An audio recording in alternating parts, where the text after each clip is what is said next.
Eiropas Savienība ir uz tiesiskumu balstīta organizācija. Tās pamatprincips ir tāds, ka ES valstīm jāievēro noteikumi, ko tās kopīgi pieņem ES ietvaros.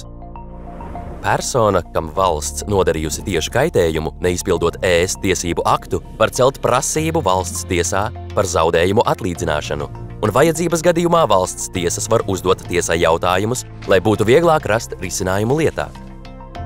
Komisija regulāri uzrauga, vai valstis pilda ES tiesību aktus, uzraudzību veicot gan tieši, gan izskatot sūdzības, ko tā saņem no pilsoņiem. Ja komisijai ir aizdomas, ka valsts nepilda tiesību aktus, tā var sākt pārkāpuma procedūru, brīdinot valsti par problēmu un lūdzot to novērst. Ja valsts šos brīdinājumus neņem vērā, komisija var celt prasību tiesā. Tad tiesa lemj, vai valsts ir pārkāpusi tiesību aktus. Ja valsts nav ieviesusi valsts tiesību aktus, lai īstenotu atsevišķus ES tiesību aktus, komisija var lūgt tiesu noteikt naudas sodu pirmajā tās ierosinātajā lietā. Pārējos gadījumos, ja valsts nepilda pirmo tiesas spriedumu, komisija prasību tiesā var celt otrreiz.